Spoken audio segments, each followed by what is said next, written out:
Bishop Anselmo Magaya is called on Zimbabweans to reject moves by President Emmerson Mnangagwa to extend his term, describing the effort as unconstitutional and a threat to the country's democratic principles. Sarambira mashoko panguva ino tiona machief leaders achiti say no to 2030 agenda when we subscribe or like on the bell icon.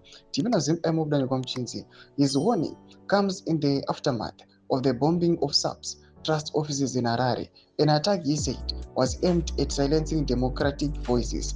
In a statement on Thursday, Bishop Magaya said, "We condemn in the strongest of terms of bombing of SAPS trust premises, where a press conference was supposed to be held by a coalition of democratic forces." He also condemned the police's violent disruption of the hastily relocated press briefing.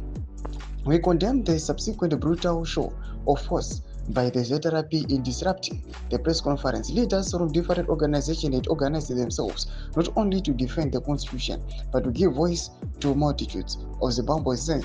No to 2030 agenda," he added. Bishop Magaya emphasized that the proposed extension of President Mnangagwa's term violates the country's founding democratic principles. Zimbabwe is at its darkest hour from which it must be rescued. A rescue that must happen urgently. The unconstitutional bid to extend Mnangagwa's term is an affront to one man, one vote, the very principle on which our liberation struggle was founded, he said. He urged citizens to take action beyond prayers and discussions.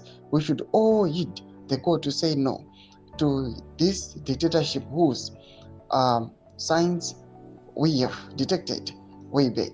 Whatever prayers we make for our beloved country, they must result in quantifiable prophetic action. Reflection alone is insufficient. Action informed by justice is required, he said.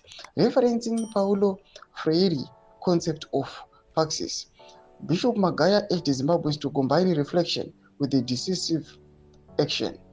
As Freire teaches, theory and action must inform each other in the pursuit of justice. We cannot wait for others. It is upon us to act boldly for the sake of our nation and its future, he concluded. Tomashoko aripo panguva ino achiuya achiedza vanhu kuti reject the 2030 plan. Inagome section medu zvafungira enyu moti kudi pamusoro pechiitiko ichi. Musana subscribe or like and on the bell icon.